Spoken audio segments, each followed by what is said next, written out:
Allez, bonjour à tous et bon retour sur ma chaîne. On va faire le point sur les actions françaises. Ça a un peu bougé cette semaine. Il y a eu un petit peu de panique là suite à l'annonce de François Bayrou du vote de confiance. Pour moi, ça va rien changer, comme je vous le disais dans une autre vidéo. Voilà, si on enlève un mauvais, on remettra un mauvais à la place et de toute façon, rien ne changera puisque ça n'a rien changé depuis 40 ans. Donc voilà, pour moi, ce sera de la volatilité qu'il faudra mettre à profit sur nos actions françaises et notamment sur les actions françaises, mais qui ont un chiffre d'affaires à l'international. Voilà, c'est le plus important. Puis ce qui se passe en France, eh bien, écoutez, ça ne changera pas grand-chose pour ces entreprises-là, mis à part que vous pourriez peut-être les avoir moins chers.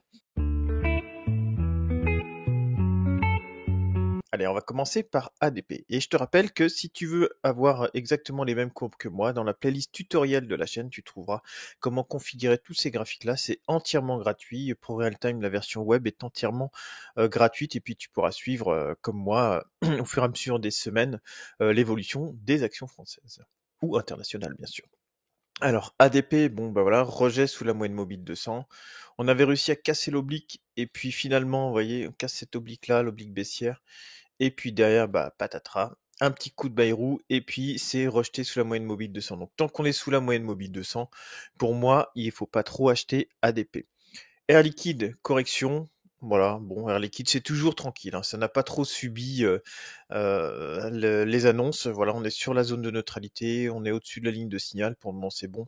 Et Air Liquide, il faut absolument la regarder comme ça. Voilà, Air Liquide, c'est comme ça qu'il faut la regarder. C'est-à-dire, il faut dézoomer, limite même la mettre en mensuel, et c'est une action qui fait à peu près allez, bon an, mal an, 10 à 12% par an quand même de rendement. Donc c'est plutôt pas mal entre l'augmentation du prix de l'action plus, enfin les pseudo-actions gratuites et puis les primes et les dividendes. Ça vous génère quelque chose qui est quand même plutôt très bien. Voilà, on est dans une petite correction. Vous voyez, il n'y a absolument pas de panique à avoir sur Air Liquide. Et puis, bah, notre point d'achat, il est toujours aux alentours là, des 155, 160 euros. Airbus, c'est pareil, il faut la dézoomer, elle est superbe. Airbus, elle est dans une belle tendance de long terme. Là, c'est pareil, c'est le genre d'action, si ça corrige, ça aura le coup, puisque ça, en ce moment, Airbus profite de tous les déboires, toutes les déboires de Boeing, et donc voilà, ça fait d'elle une action qui est en ce moment, qui a le vent en poupe et qui est plutôt pas mal, hein. Regardez graphiquement, c'est très très propre. Là, il y a des petites corrections et c'est normal. Mais elle est dans une belle tendance haussière, Airbus. Donc coup de cœur pour le moment sur Airbus, vu qu'on m'a demandé de mettre des coups de cœur. Airbus, très belle tendance. Amundi, elle arrive sur son point d'achat. Si quelqu'un veut prendre sur la moyenne mobile 200, on n'en est pas loin, là, ici, sur les 61,50 €. Voilà, on voit qu'à chaque fois, c'était un petit peu plus bas, donc on pourrait peut-être même tenter. Ouais, sur les 60 euros, je pense que si ça descend sur les 60 euros, 3 euros dessous, peut-être qu'on pourrait tenter un trading, au moins trading de range. Voilà, on sait qu'on est sur l'oblique ici, il faudrait pas la casser cette oblique-là, l'oblique haussière depuis 2022. Mais voilà, elle est très très belle. On pourrait éventuellement profiter de la zone là sur les 60, 61 euros pour acheter du Amundi et puis tenter éventuellement dans un premier temps un rebond, voilà, d'une vingtaine de pourcents pour aller retrouver ses plus hauts. Donc là, on voit que ça casse, ça a du mal à passer au niveau de cette grosse résistance ici, voilà, au niveau des 75 euros. On en avait parlé déjà il y a quelques mois. AXA, donc c'est un peu comme les bancaires, tout a été jeté par la fenêtre, tout a été mis à la poubelle d'un coup d'un seul. Donc en gros, il y a eu des prises de bénéfices. Voilà, il y a eu un risque politique en France. Ces actions-là, elles ont fait un super parcours. Voilà, il y a des prises de bénéfices et puis, je pense, une réorientation des capitaux. Et ça, je voudrais en parler aussi avec vous. Je pense qu'on est peut-être au début d'une rotation sectorielle sur les actions, au moins sur les actions françaises. Et la rotation pourrait se faire des actions bancaires et puis assurance et tout ce qui a monté récemment, ainsi que les Bouygues, Eiffage, Vinci, vers plutôt les actions du luxe qui ont été fortement dégradées depuis quelque temps. Et ça, on va le voir après. Donc voilà, AXA, donc voilà, ça a été racheté ici, il y a des acheteurs sur les 38 euros sur AXA, et puis le deuxième point, ce sera sur les 30 euros, voilà, sur la moyenne mobile 200, mais on voit que systématiquement, dans cette tendance qui est déjà depuis 2022, vous voyez, à chaque fois, la moyenne mobile 50, elle a été achetée. Donc un petit achat sur les 38, éventuellement, ça peut le faire pour prendre une bonne position. Biomérieux, bon, ça a été un petit peu massacré d'un coup, mais elle est toujours dans une belle tendance haussière. Ici, il faut conserver la zone de neutralité pour être bien. On continue, hop, on corrige là, ici, et puis après, il faudrait que ça reparte tranquillement. Mais voilà, elle est dans une belle tendance haussière, on le voit ici, au-dessus de la moyenne mobile 200, la bleue, la rouge, la bleue est au-dessus de la rouge, ça file tranquillou, voilà. Biomérieux, très belle action aussi en tendance. BNP Paribas, ça fait un peu comme AXA. Là, il y a eu des prises de profit dessus. Pour le moment, ça reste haussier, mais quand même, attention qu'il n'y ait pas une petite rotation en septembre notamment, hein. Bon, on y est bientôt. Bolloré, ça fait rien, c'est vendeur. Là, c'est sous la zone de neutralité. Ici, sous la ligne de signal. Et ici, c'est pareil, c'est vendeur sous la moyenne mobile 200. Il n'y a rien à faire sur Bolloré. Bouygues, pareil, prise de profit ici avec la résistance qu'on avait identifiée. Hop, je peux peut-être même la mettre en format mensuel, on le verra mieux. Voilà, on sait qu'ici il y a une résistance qui a été travaillée ici, ici. Ici ça avait été franchi, puis c'était un échec. Donc voilà, il y a une grosse résistance sur les aux alentours des 40 euros sur Bouygues, mais voilà, elle est toujours ouais, elle est neutre, on va dire, neutre actuellement. Voilà, dans une alors là on peut peut-être mettre plutôt une zone. Moi je préfère travailler en zone que vraiment des prix de. Voilà, on a une zone d'achat qui est à peu près par là. Hop, je vais la rebaisser un petit peu. Voilà, on peut éventuellement avoir des achats, faire ses courses par ici sur les 25-26 euros et puis revendre sur les 40. Plutôt que d'acheter maintenant, là on est entre les deux, c'est un peu compliqué. Bureau Veritas, ça corrige, ça passe vendeur sur le RSI. Après, quand on dézoome en mensuel, elle est belle, mais là quand même, elle prend une petite gifle, on casse la moyenne mobile 200, ici c'est vendeur, ici c'est vendeur. Donc sur un format semaine, attention, elle passe vendeur, donc attention à pas se brûler ici, hein. Le CAC 40, eh ben, il est neutre. Le CAC 40, il est neutre depuis un bout de temps. On a ce range-là, ici, entre les 6008 et les 8003. Voilà, on balaye, on met un petit coup de balaye quand c'est bien propre ici. Et puis, bah, ici, à plutôt ouais, moyen terme, voilà, on évolue dans cette zone-là, entre les 7005, la 7006, et les 8000, ça fait pas grand-chose, voilà, ça se balade tranquillement là-dedans. C'est pas vendeur, ouais, c'est neutre. Ici, on le voit hein, depuis le mois d'avril, là, mais ça fait rien, c'est neutre, et ici, c'est complètement neutre. Alors ça veut pas dire que ça bouge pas, parce qu'il y a quand même certaines actions, on le voit, qui, quand même, qui prennent pas mal de valeur, et puis d'autres qui se cassent un peu la figure, donc voilà, ça fait un mix. Mais finalement, le CAC 40, je crois qu'il y a une quarantaine de pourcents qui est représenté par le luxe. Donc si le luxe ne fait rien, forcément le CAC 40, lui, il va pas faire grand-chose non plus. Capgemini, c'est vendeur, sous la moyenne mobile 200, voilà, une belle tendance, c'est vendeur, voilà. À voir maintenant si ça revient sur les 110, 113 euros, si ça rebondit, l'idée serait de faire ça, et puis tranquillement après casser l'oblique pour remonter. Mais pour le moment, c'est vendeur, attention sur cette action. Christian Dior, on verra LVMH, ce sera plus simple. Crédit Agricole, bon, je vais la faire vite fait, hein, ça fait pas un peu comme AXA et BNP Paribas, des prises de profit, on casse la zone de neutralité. Voilà, pour moi, les bancaires, ça s'achète quand il y a des crises, et puis ça se revend, voilà, sur des pointes comme ça. Et puis dans l'attente, on profite du dividende, et on l'achète pendant les crises, comme ça, il y a un gros dividende. Danone. Danone, ça fait plus grand-chose, ouais. C'est quand même une tendance haussière, hein, faut pas dire, hein, c'est une tendance haussière. Mais elle est un petit peu à plat. Si on enlève ce petit coup là de panique là, vous voyez, elle fait pas grand chose depuis maintenant avril 2025. Voilà, elle est neutre, voilà, neutre, c'est un petit peu en dessous de la zone de neutralité, un petit peu au-dessus, voilà, ça fait pas grand chose, elle est plutôt neutre, hein. Dassault Systèmes, c'est vendeur, c'est même survendu. Voilà, pour celui qui veut des fois mettre une petite pièce sur Dassault Systèmes, c'est en survente en format semaine, en format journalier. On est sorti de la zone de survente, on est passé à neutre là, mais ça fait pas grand-chose. Éventuellement pour celui qui veut jouer un rebond, mais voilà, elle est vendeuse à échec sous la moyenne mobile 200. La bleue est en dessous de la rouge, en dessous de la zone de neutralité, et puis ici on a vraiment cassé la ligne de signal. Donc là, le point ce serait du trading de court terme pour jouer un rebond. Voilà, jouer un rebond du fait de la survente, c'est tout. Eiffage. Eiffage, c'est intéressant. puisque voilà, ça a été massacré comme Vinci là, donc je suis actionnaire d'Eiffage, hein, je vous le rappelle quand même. Donc là, j'ai pris une petite fessée de 17 dans la semaine. Pour moi, pas de souci, c'est une action que je garde à long terme, j'ai pas de stop dessus.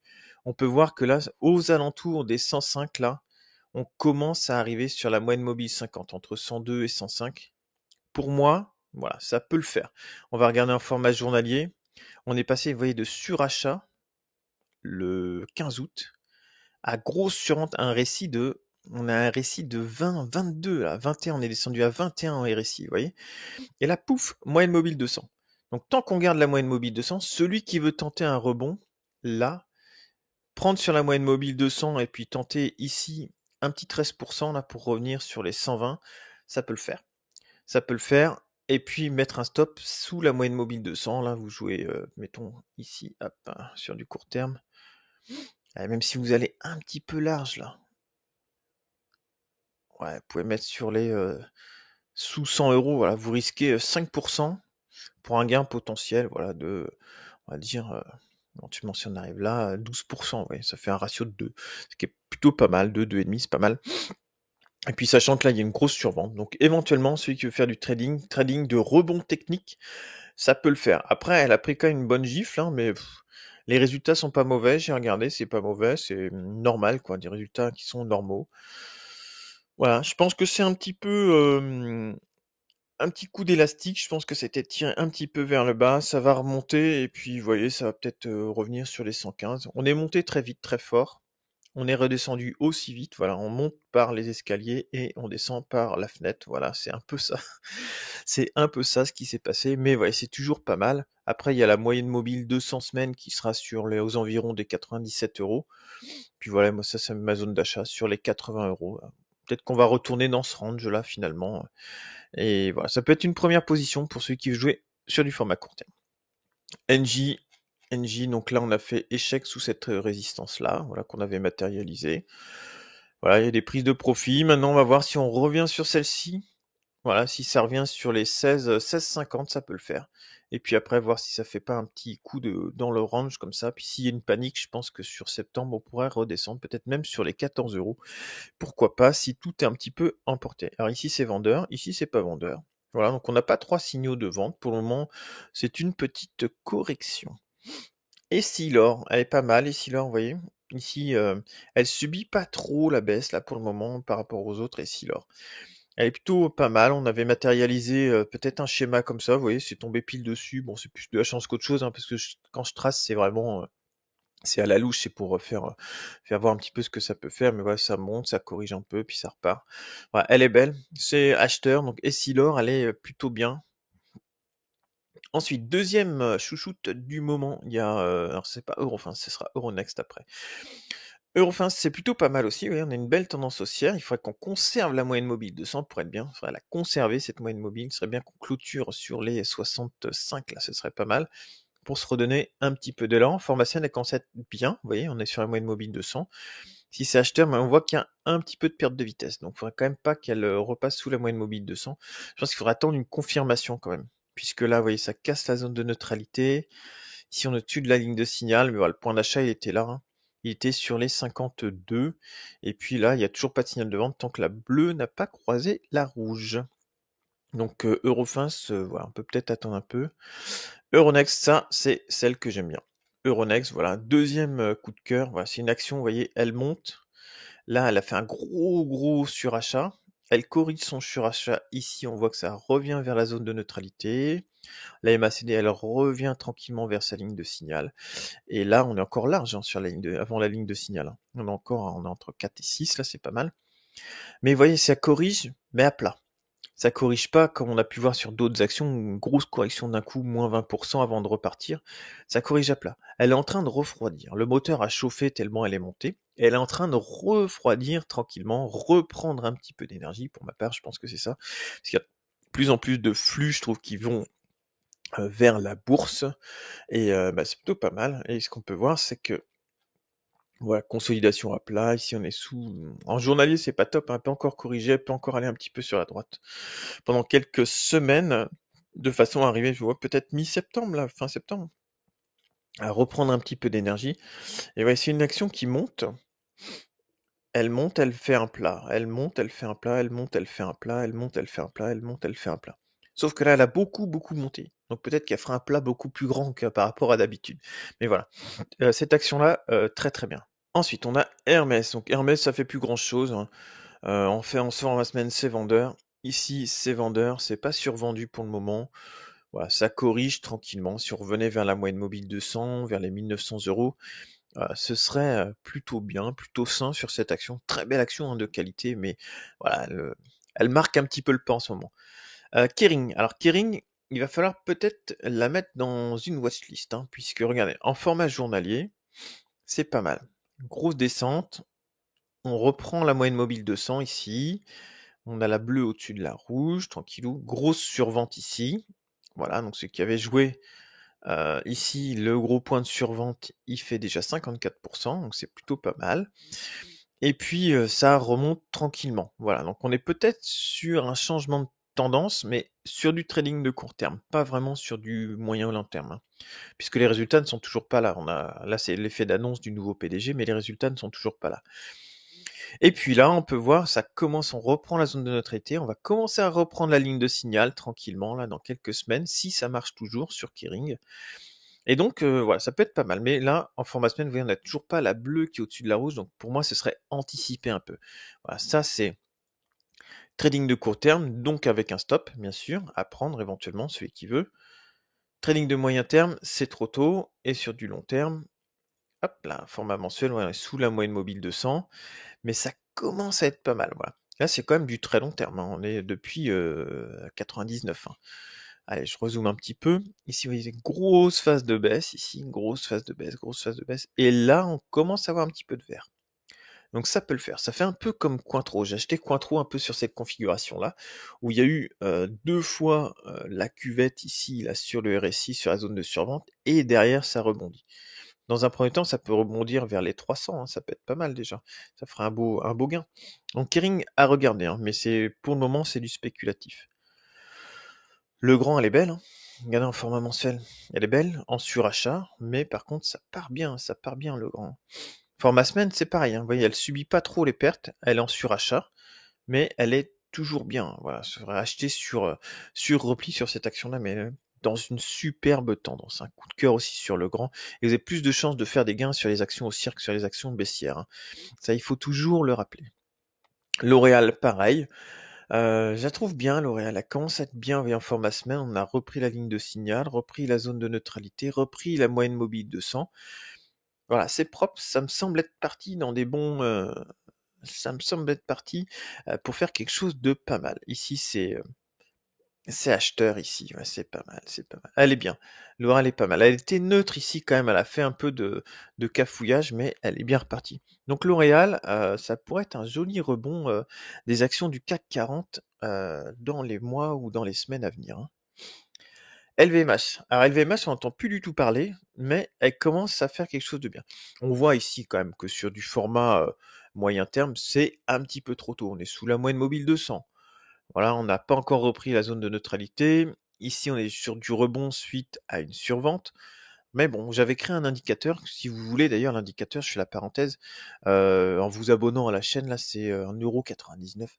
Je vous mets à disposition, vous m'envoyez un mail sur l'adresse mail de la chaîne et il y a tout pour configurer un indicateur gratuit sur ProRealTime dans la version bureau pour détecter finalement les points d'achat éventuels lors des paniques sur les marchés. C'est un indicateur que j'ai créé tout seul, comme un grand. Et voilà, et je vous le mets à disposition pour ceux qui s'abonnent, qui filent un petit coup de pouce à la chaîne. Voilà, donc en plus de faire une bonne action et d'aider un peu la chaîne, parce que c'est pas avec les revenus des pubs YouTube qu'on gagne vraiment sur ce type de chaîne. Mais voilà, ça me fait un petit coup de main, ça permet de me rémunérer un petit peu, et en plus, voilà, je vous fais des vidéos tous les mois spéciales pour les abonnés. Je vous dis ce que j'achète sur le mois, pourquoi j'achète, et puis voilà, il y a des vidéos aussi pour faire voir comment je peux configurer un petit indicateur qui nous avait donné un signal d'achat sur LVMH. Ok, et donc là, LVMH, fermeture de la parenthèse, et je vais remercier quand même tous ceux qui sont abonnés à la chaîne. Merci à tous, hein, ceux qui sont depuis plusieurs mois. Voilà, c'est vraiment sympa de votre part, hein. C'est vraiment très apprécié. LVMH, voilà, elle reprend quand même une belle. On a la bleue qui est au-dessus de la rouge, ouais, c'est un début, hein. C'est un début. On n'a pas encore repris la moyenne mobile de 100, mais ça commence à construire quelque chose de pas mal. On reprend la zone de neutralité, on reprend la ligne de signal ici. On a quand même pas mal de vert. La bleue au-dessus de la rouge, ça commence à être pas mal. C'est timide, mais ça commence à être pas mal. Là, ce qui serait bien, c'est qu'on reprenne la zone de neutralité de façon à pouvoir repartir vers quelque chose de beau. Et en format mensuel, vous voyez, hop, on n'est pas arrivé tout à fait sur la moyenne mobile de 100, on avait identifié cette zone-là. Et là, ça peut encore descendre. On pourrait très bien avoir un RSI, vous voyez, qui part là, hop, qui continue, et puis derrière, qui redescend. Voilà, ça peut être aussi un scénario. On viendrait taper ici, soit refaire un petit coup sur les 30 débuts de zone de survente, ou un petit peu plus bas s'il y a de la panique. Ça, c'est possible aussi comme scénario, hein, qu'on ait toujours cette oblique-là baissière sur le RSI. Voilà, on n'est pas encore, on est que sur du rebond pour le moment. Voilà, c'est pour ça que c'est entre deux. Sur du format mensuel, c'est un petit peu court. Il faudrait un petit peu autre chose pour arriver à prendre une position. Sur du format semaine, on le voit aussi, c'est encore un petit peu court, mais ça commence à être pas mal, peut-être dans 1 ou 2 semaines. Et sur du format journalier, eh bien, ça commence à être pas mal. Et l'indicateur que j'ai créé nous disait qu'on avait un point potentiel d'achat il y a quelques semaines dessus. Allez, on va terminer par Michelin. On voit qu'elle est toujours sous cette oblique baissière. Neutre depuis le mois de juin, ça fait pas grand-chose sur un format journalier. Sur un format semaine, on est sur la moyenne mobile 200. Voilà. Ceux qui veulent peut-être mettre une petite pièce dessus sur la moyenne mobile 200. Après, sinon, on pourra viser éventuellement cette oblique ici, cette oblique haussière de moyen terme sur Michelin. Hop, on peut rajouter une petite flèche là depuis le 7 avril, on l'avait pas rajouté. Ça avait été un point d'achat, donc là potentiellement soit la moyenne mobile de 100, ou entrer en plusieurs fois sur la moyenne mobile de 100, et puis après rentrer sur l'oblique là, donc faire un achat sur les 30-31 et puis éventuellement un achat sur les 29,5. Pourquoi pas? Ça peut être une idée sur cette action-là. Après, c'est pas la plus folle qu'on ait vue actuellement. Allez, voilà, on va s'arrêter là pour aujourd'hui. Je ferai la deuxième partie demain sur nos actions françaises. Voilà, merci une fois de plus pour votre fidélité. Bienvenue aux nouveaux sur la chaîne. On est bientôt 3000, donc n'hésitez pas à vous abonner, toujours à mettre un pouce et puis un commentaire comme d'hab. J'y répondrai avec plaisir. Merci à tous. Je vous souhaite une excellente journée. Salut.